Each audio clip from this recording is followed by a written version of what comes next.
অপমানগুলো সহ্য করে হালকা হেসে বেরিয়ে আসতে হয়, কারণ সময় একদিন ঠিক বুঝিয়ে দেবে ভুলটা ওদের ছিল, আমার নয়। হ্যালো এভরিওয়ান, আসসালামু আলাইকুম। Myself Sathi Sikdar and welcome to my another video. বিশ্বের যে প্রান্তে বসে আজকে আমার এই ভিডিওটা দেখছেন না কেন, সবাইকে জানাই আন্তরিক শুভেচ্ছা এবং অভিনন্দন। তো সকাল সকাল নাস্তা সেরে আপনাদের সামনে নতুন আর একটা ভিডিও নিয়ে এসেছি। তো আশা করি আমার ভিডিওটা আপনাদের ভালো লাগবে, আর ভালো লাগলে আমার চ্যানেলটা সাবস্ক্রাইব করে আমার পাশেই থাকবেন। তো এই তো আজকে সকালে বানিয়েছিলাম পরোটা আর ডাল আলুর চচ্চড়ি, তার সাথে ছিল কলা। তো এটা ছিল আমাদের আজকে সকালের নাস্তা। তো প্রচণ্ড গরম, কিছুদিন যাবৎ গরমে সকালে আমরা ভাতই খেয়ে থাকি। তো আজকে ভাতটা ছিল না, তো যার কারণে আমরা আজকে একটু নাস্তা বানিয়ে নিয়েছি। তো এই যে এখন কালকে রাতে আপনাদের ভাইয়া কিছু বাজার নিয়ে এসেছিলেন, তো সেই বাজারগুলো একটু গুছিয়ে রাখছি। তো এখানে একটা রিফিল প্যাক নিয়ে এসেছিলেন, যেটাকে আমরা গুঁড়া সাবান বলি। তো সেটা এখন বক্সে রেখে দিচ্ছি।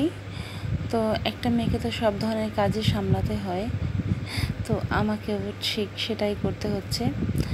সকাল সকাল উঠে নিজে খাওয়া দাওয়া করে বাচ্চাকে খাইয়ে তারপর ঘরের কিছু কাজকর্ম গুছিয়ে চলে এসেছি রান্না করতে। তো আজকে রান্না করব ডাঁটা শাক, চিংড়ি মাছ আলু দিয়ে ডাঁটা শাকের ঝোল করব। তো আপনাদের সাথে ভাবলাম যে শেয়ার করি আজকে রান্না বান্না, আজকে সারাদিনের কাজ। আজকে বিশ্বাস করবেন না, এতটা পরিমাণ গরম ছিল, আমি রান্নাঘরে থাকতে পারছিলাম না। শুধু ভাত রান্না করে বাসায় রুমের ভিতরে এসে আমি শুয়ে পড়েছি। মানে এমনটা হয়েছিল, চোখ মুখ অন্ধকার হয়ে যাচ্ছিল, কেন যেন চুলার কাছে থাকতেই পারছিলাম না। তারপরও মেয়েদের তো আর বসে থাকা নেই, আমি অসুস্থ থাকলেও কেউ তো আর আমাকে হেল্প করবে না, আমার কাজটা আমাকেই করতে হবে। তারপর কিছুক্ষণ রেস্ট নিয়ে তারপর চলে গিয়েছি রান্না করতে। তো এই তো এখন ডাঁটা শাক আলু আর চিংড়ি মাছ দিয়ে এটার ঝোল রান্না করব। তো এটাকে ভালো করে কষিয়ে নিচ্ছি। তো এটাকে ভালো করে কষানো হয়ে গেলে আমি এখানে পরিমাণ মতো পানি অ্যাড করে দেব। তো বুঝতেই পারছেন যে আজকের দিনটা আমার কতটা কষ্টকর দিন গিয়েছে। বাচ্চা সামলানো, রান্নাবান্না করা, ঘর গোছানো, তো সব কিছু মিলে আলহামদুলিল্লাহ বলবো আপনাদের দোয়ায় এখন পর্যন্ত মোটামুটি ভালো আছি। তো এই যে এখন শাকগুলো দিয়ে দেব, তারপর এটাকে ঢাকনা দিয়ে ঢেকে তারপর কিছুক্ষণ রান্না করে নেব। আমার গত ভিডিওতে হেনা ব্লগস থেকে হেনা আপু কমেন্টস করেছিলেন, মজাদার পুটিং পারফেক্ট হয়েছে আপু। তোমাকে ধন্যবাদ আপু এত সুন্দর কমেন্টস করার জন্য। হুমায়রার রান্না চ্যানেল থেকে হুমায়রা আপু কমেন্টস করেছিলেন, সবগুলো রান্না অসাধারণ হয়েছে আপু। তো আপু তোমাকে ধন্যবাদ এত সুন্দর কমেন্টস করার জন্য। স্বপ্নের বারান্দা আইডি থেকে আপু কমেন্টস করেছিলেন, মাশাআল্লাহ অনেক মজার রান্না করেছেন, মজাদার পুডিং তৈরি করেছেন। তো আপু তোমাকে অসংখ্য ধন্যবাদ এত সুন্দর কমেন্টস করার জন্য। আরও অনেক আপুরা কমেন্টস করেছিলেন, তো ধন্যবাদ আপু। তোমাদের এত সুন্দর কমেন্টস পড়ে মনটা ভরে গেল। তোমাদের এত সুন্দর কমেন্টস আমাকে আসলে ভিডিও বানাতে সহায়তা করে। তোমরা পাশে থাকলে আমি হয়তো বা সামনের দিকে এগিয়ে যেতে পারবো। তো এই যে এখন চিংড়ি মাছের ভর্তা করব। তো তার জন্য চিংড়ি মাছ, কাঁচামরিচ আর একটা রসুন আর কিছু পেঁয়াজ দিয়ে এটাকে ভালো করে ভেজে নিচ্ছি। তো ভাজা হয়ে গেছে, তো এখন এটাকে উঠিয়ে সাইডে রেখে দিয়েছি। তো ওটা ঠান্ডা হলে ওটাকে আমি শিলনোড়ায় বেটে নিব। তো এখন আমি কাঁচামরিচ, চিংড়ি মাছ, নারকেল দিয়ে ভাজি করব।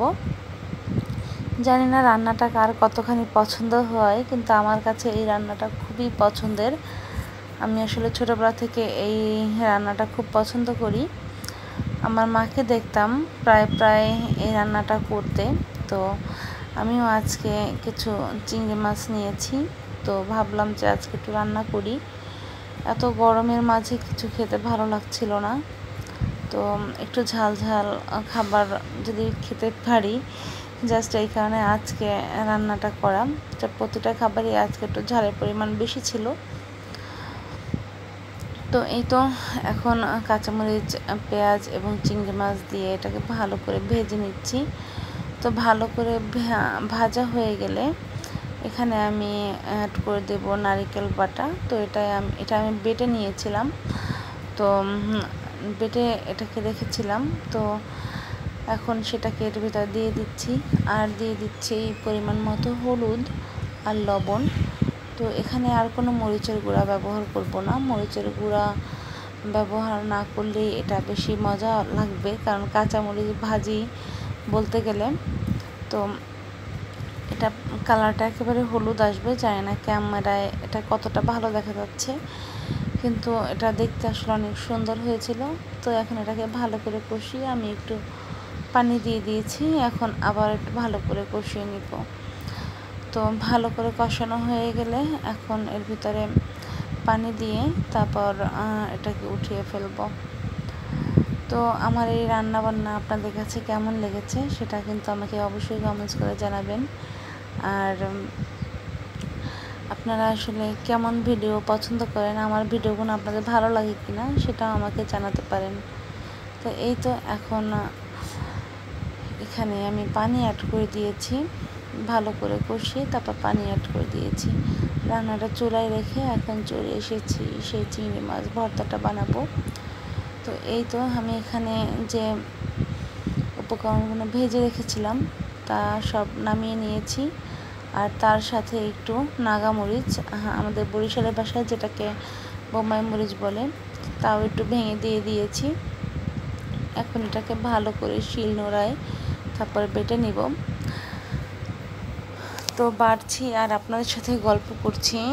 তো আমার এই ভিডিওটা যদি আপনাদের ভালো লেগে যায় তাহলে অবশ্যই আমার চ্যানেলটা সাবস্ক্রাইব করে বেল আইকনটি বাজাতে ভুলবেন না। আর যদি বেশি ভালো লেগে যায় চাইলে ফ্রেন্ডস অ্যান্ড ফ্যামিলির মাঝে আমার এই ভিডিওটা আপনারা শেয়ার করে দিতে পারেন। তো আজকে খাবার দাবার ছিল খুবই সিম্পল, খুব সিম্পলের ভিতরে রান্নাবান্না করেছি। ভেবেছিলাম আজকে যে কোনো একরকম তরকারি রান্না করব, কিন্তু তার হয়ে ওঠেনি। রান্নাঘরে ঢুকতেই 3 রকম রান্নাবান্না করে ফেলেছি। তো গরমে আমার অবস্থা আছে খুবই কাহিল হয়ে গিয়েছিল, আমি অনেক অসুস্থ হয়ে গিয়েছিলাম। আপুরা আমার জন্য দোয়া করবেন যেন আমি আমার ছোট্ট বাচ্চাদের নিয়ে ভালো থাকতে পারি আর এই গরমে একটু সুস্থ থাকতে পারি।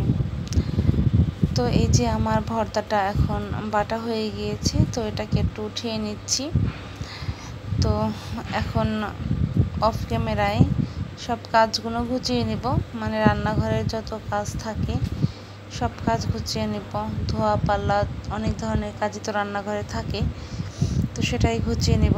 আর এদিকে আমার চিংড়ি মাছটাও হয়ে গিয়েছে, তো এটাকে এখন উঠিয়ে নিব। তো এটাকে উঠিয়ে তারপরে আমি গোসলে চলে যাব, নূরকে গোসল করাবো, খাওয়াবো। তো অনেক কাজ বুঝতেই পারছেন। তো আজকের ভিডিওটা আর বড় করব না, আজকের ভিডিওটা থাকছে এই পর্যন্তই। তো সবাই সুস্বাস্থ্য কামনা করে আজকের মতো এখানেই বিদায় নিচ্ছি। সবাই সুস্থ থাকবেন, ভালো থাকবেন আর নিজেকে নিরাপদে রাখবেন। আপনি সুস্থ থাকলে আপনার পরিবার সুস্থ থাকবে, আপনি সুস্থ থাকলে আপনার আত্মীয় স্বজন, আশেপাশের লোকজন সবাই ভালো থাকবে। নিজেকে ভালো রাখার একটা উপায় হলো দুশ্চিন্তা না করা, সব সময় নিজের জন্য ভাবা, ভালো কিছু কাজ করা, মানুষের পাশে থাকা। তো সবাই ভালো থাকবেন। আল্লাহ হাফিজ। আসসালামু আলাইকুম।